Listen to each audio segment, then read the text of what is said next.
When I heard there was an element named Americium, I thought, what scientist felt possessed to name an element after the United States of America?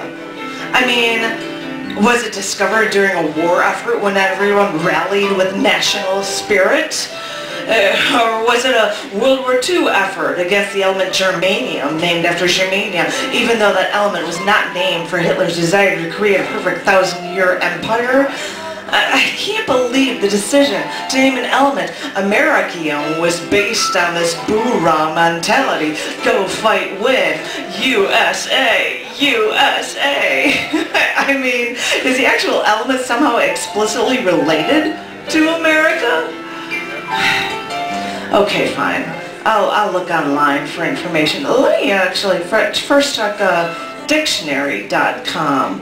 If I can pull this on up here. Before I look at like Google and Wikipedia for information about Americium.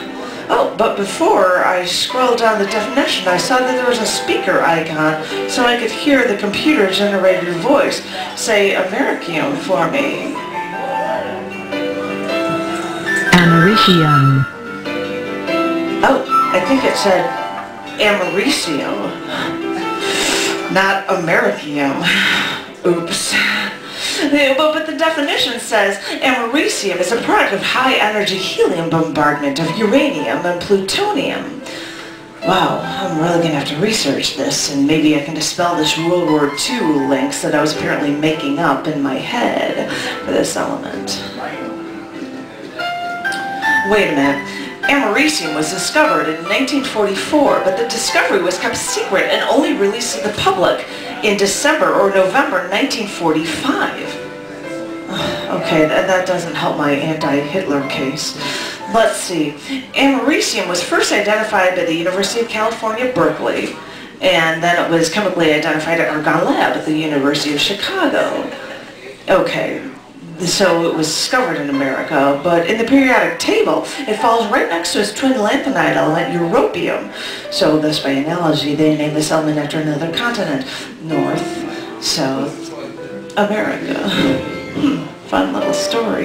But Americium was primarily used in nuclear tests conducted between 1945 and 1980, as well as the sites before, like the Chernobyl disaster. So we go from Germany as our enemy to the Soviet Union as our enemy, because the enemy of our enemy is not necessarily our friend. And elevated levels of Americium were also at the crash site of the US B-52 bomber, which carried 4 hydrogen bombs in 1968 in Greenland. But us Americans have to come up with more practical applications for Americium than nuclear testing.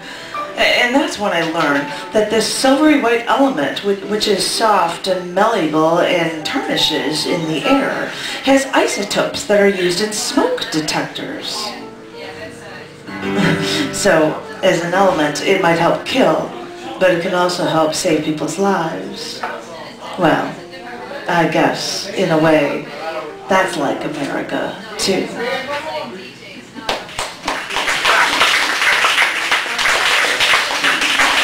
This is weird, dude.